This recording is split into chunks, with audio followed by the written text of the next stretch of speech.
Bismillahirrahmanirrahim. Assalamualaikum warahmatullahi wabarakatuh. Kami dari kelompok 2 yang beranggotakan Dwindi Monika, Sherly Martina Mulyadi, Renata Adisti Pratiwi, Hafizah Gulul Rizal, Mais Pradana. Di sini kami akan mempresentasikan hasil tugas kami tentang teorema dasar dan aplikasi integral yang dijelaskan mengenai teorema dasar kalkulus 1 oleh Adisti Pratiwi. Renata Adisti Pratiwi, waktu dan tempat. Baik, saya akan menjelaskan tentang teorema dasar kalkulus yang pertama. Yang bunyinya, jika fungsi f kontinu pada selang tertutup a, b dan x adalah sebuah variabel titik dalam selang a, b, maka turunan dari integral fungsi t dengan batas bawah a dan batas atas x adalah fungsi itu sendiri. Maksudnya, jika suatu integral diturunkan, maka hasilnya adalah fungsi itu sendiri.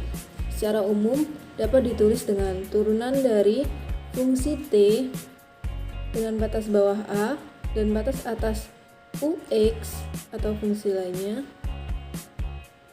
Cara mengerjakannya adalah dengan memasukkan fungsi ux ke dalam fungsi t dan lalu dikalikan dengan turunan dari fungsi ux.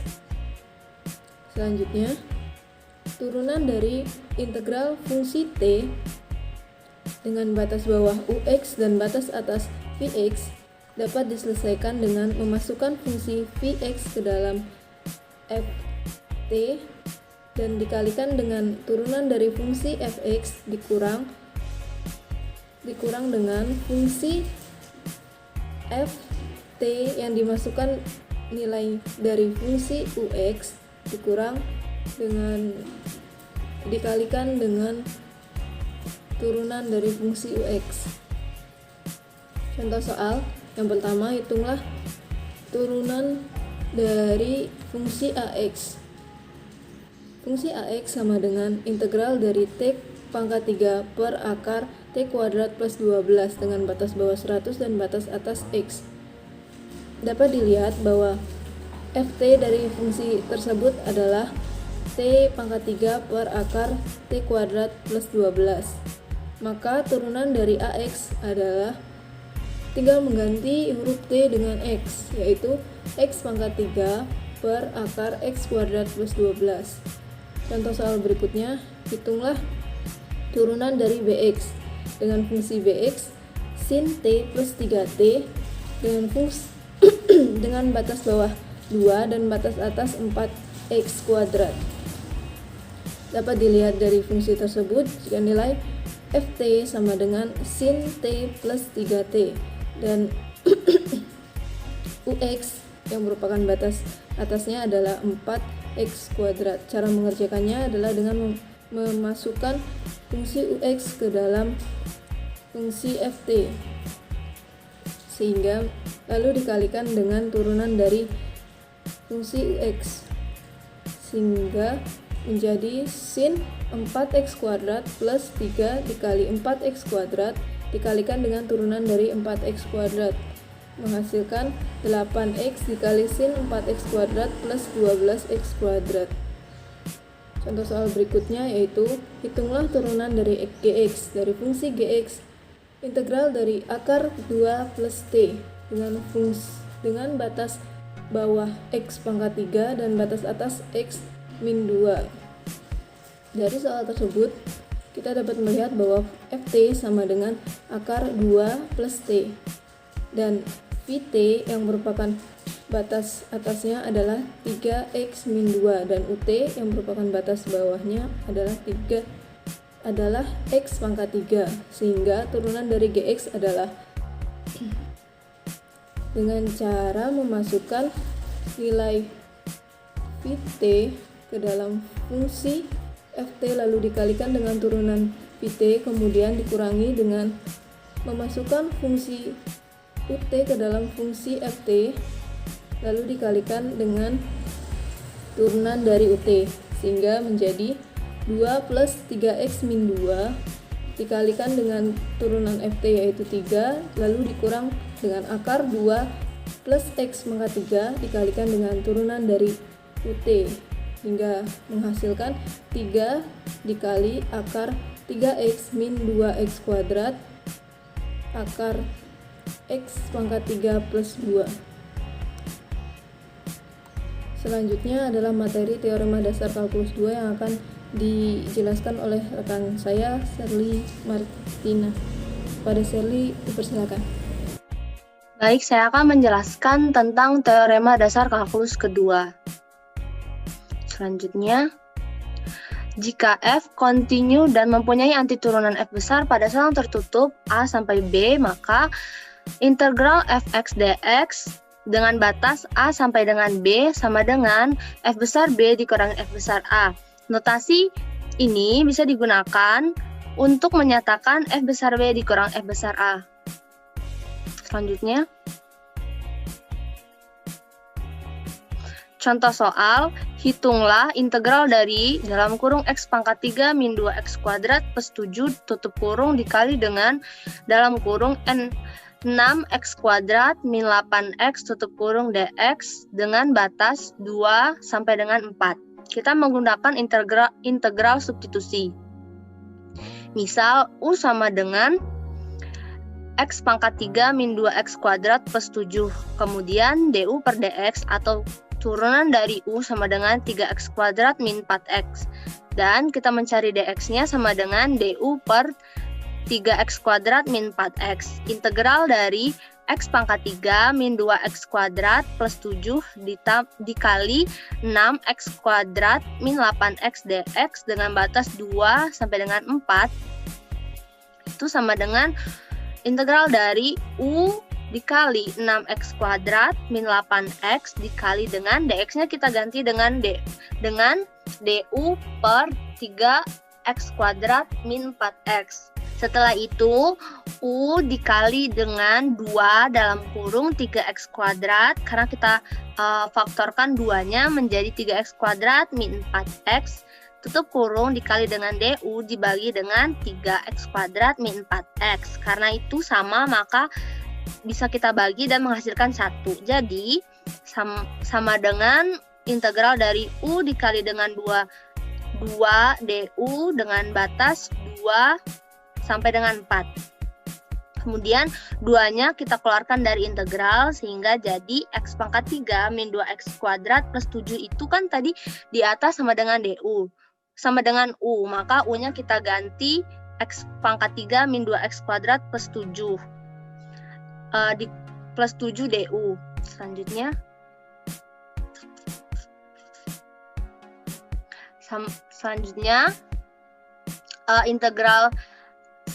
integralnya sama dengan tadi kan yang x pangkat 3 min 2x kuadrat plus 7 itu masih pangkat 1. Nah, kita integralkan jadinya pangkat 2, kemudian 2-nya pindah ke depan dengan membagi, jadi 1 dibagi 2. Setelah itu, karena ini merupakan batasnya yaitu 2 menuju 4, maka kita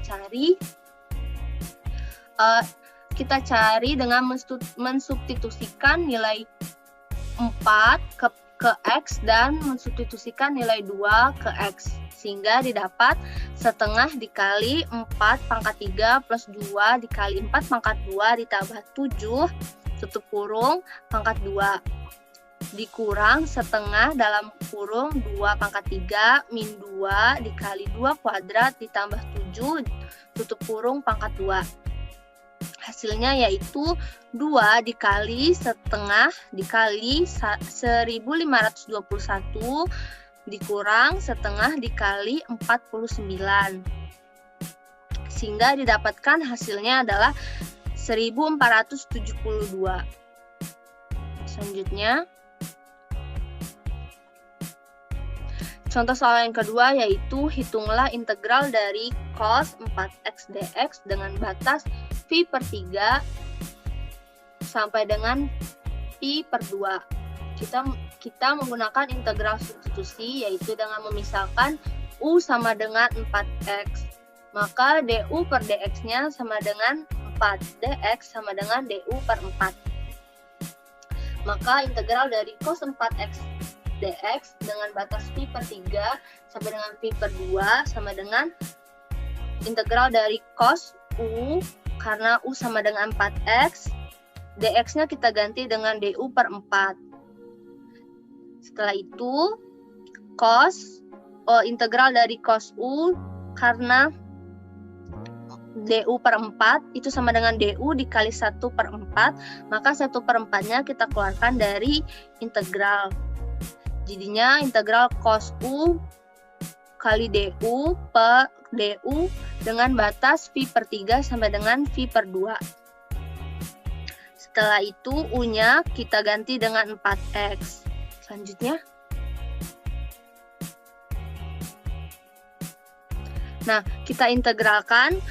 Integral dari cos itu sama dengan sin, maka integralnya menjadi 1/4 sin 4x dengan batas V per 3 sampai dengan V per 2. Setelah itu untuk mencari nilainya kita substitusikan V per 2 dikurang dengan sin V per 3. Maka didapat sin 2pi itu sama dengan 0, sedangkan sin 4/3 pi itu nilainya sama dengan akar 3 per 2. Karena min kali min sama dengan plus, maka 1/4 dikali dengan akar 3 per 2. Hasilnya adalah akar 3 per 8. Selanjutnya materi aplikasi integral yang akan dijelaskan oleh Mahes. Aplikasi integral, menghitung luas daerah.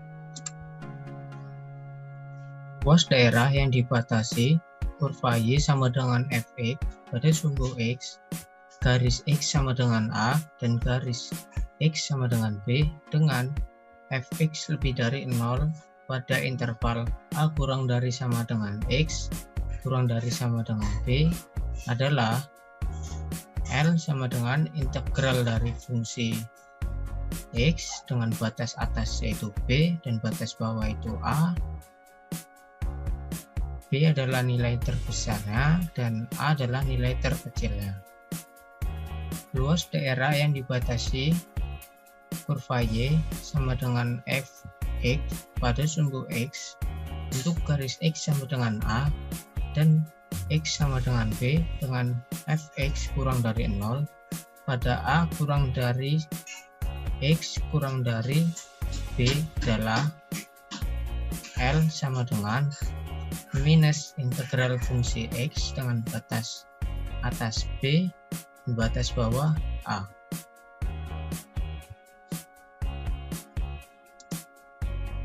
Untuk luas di antara dua kurva.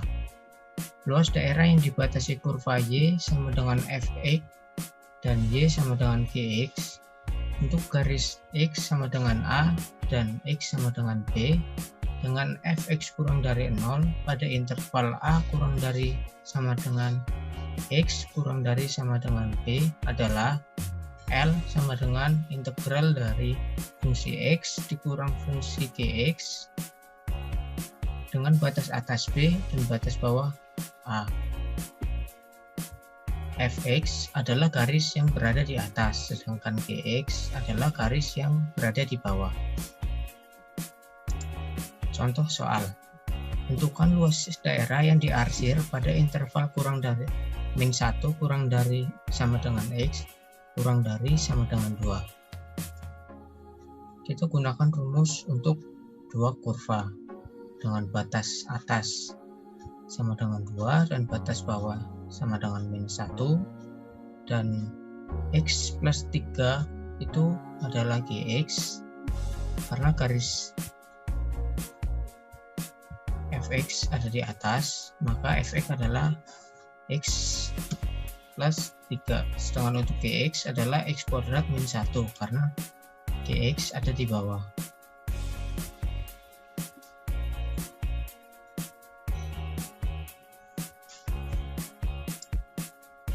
Contoh soal yang kedua. Luas daerah yang dibatasi kurva Y sama dengan X kuadrat min 1Y sama dengan X kuadrat min 1 dan garis Y sama dengan min X min 1Y sama dengan min X min 1 adalah Yang pertama, carilah titik potong dari kurva dua garis tersebut. Setelah ketemu, maka angka yang terbesar adalah batas atas dan angka yang terkecil adalah batas bawah. Untuk fx adalah garis yang berada di atas. Garis yang berada di atas adalah min x min 1, sedangkan garis yang di bawah atau gx adalah x kuadrat min 1. Sekian, gitu saja. Metode cakram yang akan dijelaskan oleh saya, Hafizahul Rizal. Jadi, apabila suatu daerah bidang diputar menurut garis tertentu, maka akan menghasilkan benda ruang, dan garis tersebut disebut sebagai pusat putaran. Benda ruang hasil putaran yang paling sederhana adalah tabung tegak atau bisa kita sebut sebagai cakram, yang dapat dibentuk dengan memutar persegi panjang menurut suatu garis yang berimpit dengan salah satu sisinya, seperti yang terlihat pada gambar di bawah ini. Nah, jadi sehingga volume dari cakram tersebut dapat ditentukan volume cakram, yaitu luas dari dikali dengan tinggi cakram, nah, yaitu V R kuadrat dikali T. T secara berturut-turut adalah jari-jari dan selanjutnya.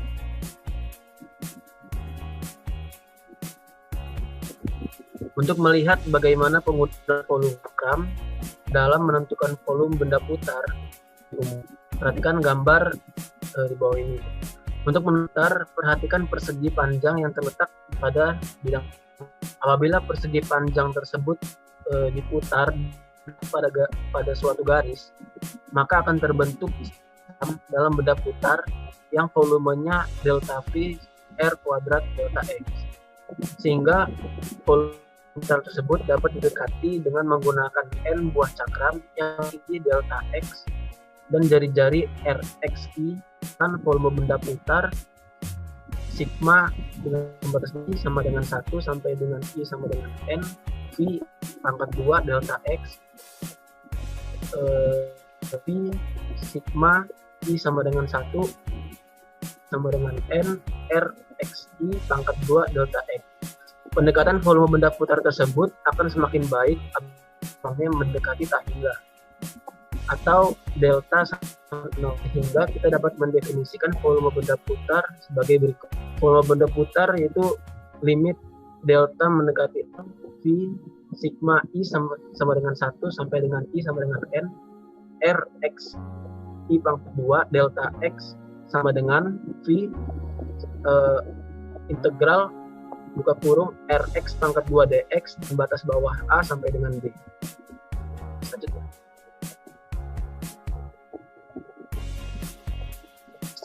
secara sistematis menentukan volume benda putar dengan metode cakram dapat dilihat seperti gambar.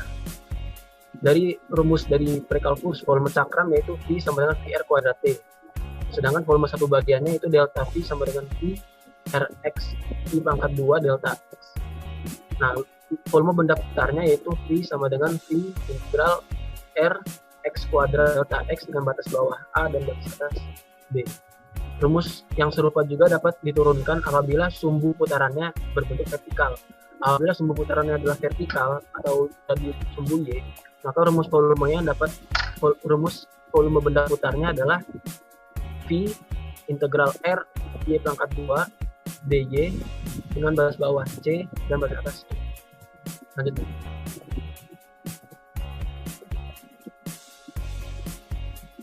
Ini merupakan contoh soal dari metode cakram.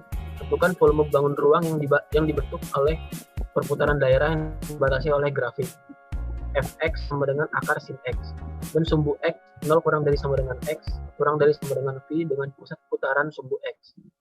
Seperti gambar di samping, dari persegi panjang biru di atas, dengan mudah kita dapat memperoleh jari-jari dari bangun ruang tersebut. Rx sama dengan Fx sama dengan akar sin X, seperti yang diketahui di soal, sehingga volume dari putar yang terbentuk dapat ditentukan sebagai berikut. V sama dengan V integral R X pangkat 2 dx dengan batas bawah A dan A batas B sama dengan V integral akar X kuadrat dx dengan batas bawah 0 dengan batas V sama dengan V integral sin X dx 0 dan N sama dengan V min cos X dengan batas bawah 0 dan batas V sama dengan V dalam kurung 1 ditambah 1. Jadi volume benda putar yang terbentuk adalah 2V satuan volume. Selanjutnya. Itu metode cincin. Metode cincin yaitu suatu metode yang menggunakan integral dalam menentukan volume benda putar yang memiliki lubang.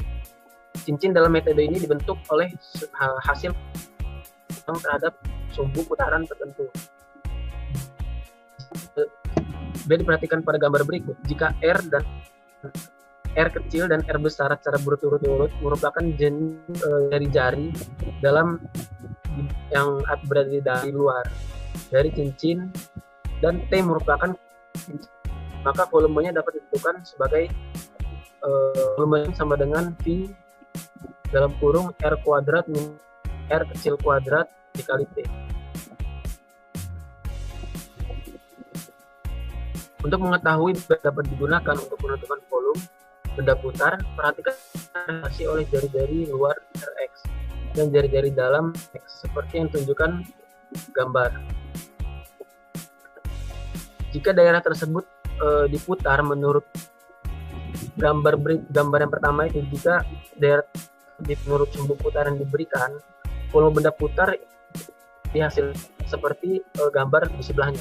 Jadi rumusnya yaitu V sama dengan P integral Rx kuadrat min dalam kurung R2 dx dengan batas bawah A dan B. Selanjutnya. Nah, ini merupakan contoh soal dari cincin. Tentukan volume benda putar yang putaran daerah yang dibatasi oleh grafik Y sama dengan akar X dan Y sama dengan X kuadrat terhadap sumbu X seperti yang ditunjukkan gambar di samping. Nah, dari gambar di atas kita dapat menentukan jari-jari luar dan dalamnya seperti di tanda biru itu Rx sama dengan akar X dan R kecil X sama dengan X kuadrat dengan mengintegralkan dengan batas antara 0 dan 1 menghasilkan V sama dengan V integral dalam kurung Rx kuadrat dikurang dalam kurung Rx kuadrat dx dengan batas bawah A dan B dengan batas bawah A dan batas B sama dengan V integral dalam kurung akar X kuadrat min dalam kurung X kuadrat dikuadratkan lagi dx dengan antara 0 dan 1 lalu V integral X min X pangkat 4 dx dengan batas antara 0 dan 1 lalu V dalam kurung 1/2 X kuadrat min 1/5 X pangkat 5 dengan batas antara 0 dan 1 lalu hasilnya yaitu 3pi per 10. Selanjutnya yaitu metode kulit tabung yang akan dijelaskan oleh Dwindi Monika. Dwindi Monika, waktu dapat persilakan. Baik, di sini saya akan menjelaskan cara mencari volume benda putar menggunakan metode kulit tabung. Kulit tabung di sini adalah benda ruang yang dibatasi oleh dua buah tabung lingkaran tegak yang sumbu simetrinya berimpit. Bisa dilihat dari gambar tabung ini adalah merupakan gabungan dari dua buah tabung. Misalkan jari-jari tabung dalam adalah R1 dan jari-jari tabung luar adalah R2 dengan tinggi H, maka dapat dicari volume dengan cara mengurangi volume tabung luar dikurangi dengan volume tabung yang dalam, yaitu dengan rumus Pi R2 kuadrat H dikurangi dengan Pi R1 kuadrat H. Dapat disederhanakan menjadi Pi dikali R2 kuadrat min R1 kuadrat dikalikan H. Kemudian dari sini kita faktorkan menjadi Pi dikali R2 plus R1 dikali R2 min R1 dikalikan H. Dari sini kita kalikan dengan 2 karena rumus ini akan digunakan untuk mencari volume benda putar menggunakan integral tentu. Lalu untuk bagian R2 plus R1 kenapa dibagikan dengan 2? Karena kita akan mencari nilai tengah antara jari-jari kedua dengan jari-jari pertama. Nah, jika D diputar terhadap sumbu Y, maka diperoleh benda putar seperti berikut. Berbeda dengan metode cakram dan cincin, metode kulit tabung irisannya dibuat sejajar dengan sumbu putar. Jika daerah yang sumbu putarnya sama, maka perhitungan dengan menggunakan metode cakram atau cincin dan metode kulit tabung akan menghasilkan hasil yang sama.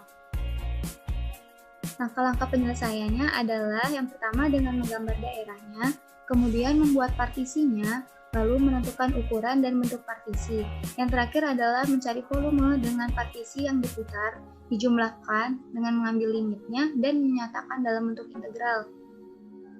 Contohnya yaitu tentukan volume benda putar yang terjadi jika daerah yang dibatasi oleh Y sama dengan akar X untuk X sama dengan 4, Y sama dengan 0, dan mengelilingi sumbu X sama dengan 4. Cara yang pertama yaitu dengan menggambar daerahnya, bisa dilihat dari gambar berikut.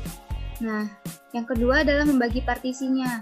Jika dalam metode cakram dan cincin membagi partisi itu tepat di sumbu putarnya, tapi dalam metode kulit tabung membagi partisi di tempat di sumbu yang bukan sumbu putarnya. Jadi kita bisa membagi partisi di sini. Lalu kita ambil sampel untuk XI pada selang ke I, didapatkan irisan ini. Jika irisan diputar terhadap garis X sama dengan 4, akan diperoleh suatu tabung kosong dengan jari-jari 4 min X dan tinggi tabung akar X. Maka delta V yaitu 2pi dikalikan 4 min X dikalikan akar X delta X. Maka volume benda putar yaitu menjadi 2pi dikalikan integral dari 4 akar X dikurang X pangkat 3 per 2 dikali dx untuk batas-batas 0 sampai dengan 4. Lalu berikutnya didapatkan hasil 2pi dikalikan dengan 8 per 3 X pangkat 3 per 2 dikurang 2 per 5 X pangkat 5 per 2 untuk batas-batas 0 sampai dengan 4 tadi ditemukan hasil akhir 17 dikali 1 per 15. Berikutnya adalah panjang kurva. Suatu kurva disebut mulus jika yang pertama, F aksen dan G aksen kontinu pada selang A, B. Kurva tidak bisa berubah secara tiba-tiba. Yang kedua, F aksen dan G aksen tidak secara bersamaan 0 pada A, B. Yang berikutnya adalah rumus menentukan panjang kurva. Nah, perhatikan kurva berikut. Panjang busur kurva Y sama dengan Fx untuk A titik A, C ke titik B untuk B, D dapat dihitung dengan rumus. Yang pertama, berdasarkan sumbu X, AB sama dengan integral dari akar 1 plus turunan X terhadap Y dikuadratkan dikalikan dengan dx untuk selang untuk batas-batas A sampai dengan B. Kemudian yang berdasarkan sumbu Y, AB bisa dicari dengan integral dari akar turunan X terhadap Y dikuadratkan kemudian dijumlahkan dengan 1 dikali DY untuk batas-batas C sampai D.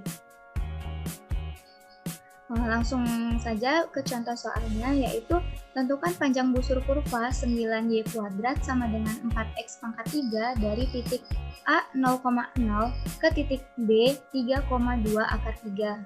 Nah, bisa kita lihat cara penyelesaiannya yaitu dengan mengubah dulu fungsinya. Fungsi 9Y kuadrat sama dengan 4X pangkat 3 ini kita ubah menjadi bentuk fungsi Y. Jadi, Y sama dengan akar dari 4X pangkat 3 per 9 dan Y sama maka Y adalah 2 per 3X pangkat 3 per 2. Lalu yang berikutnya adalah dengan menentukan turunannya. Didapatkan turunan dari 2 per 3X pangkat 3 per 2 ini memiliki turunan yaitu X pangkat 1 per 2. Kemudian cara yang terakhir yaitu dengan tinggal menentukan panjang busurnya.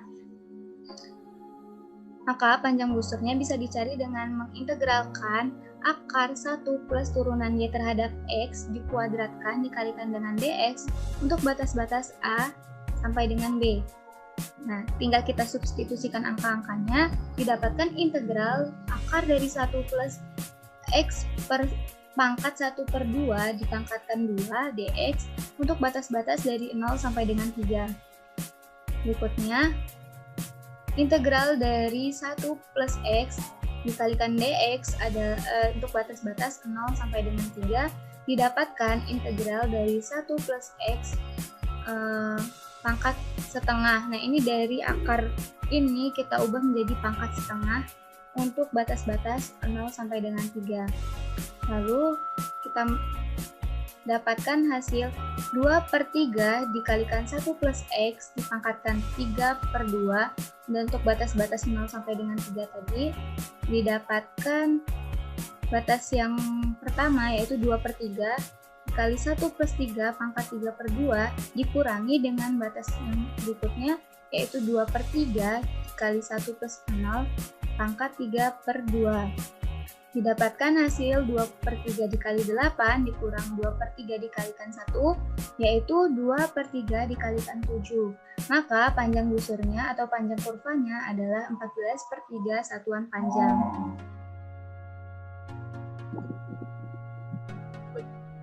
Terima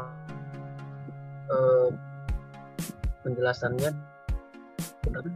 Lebih kurangnya kami mohon ada kesalahan. Wabillahi taufiq wal hidayah. Wassalamualaikum warahmatullahi wabarakatuh.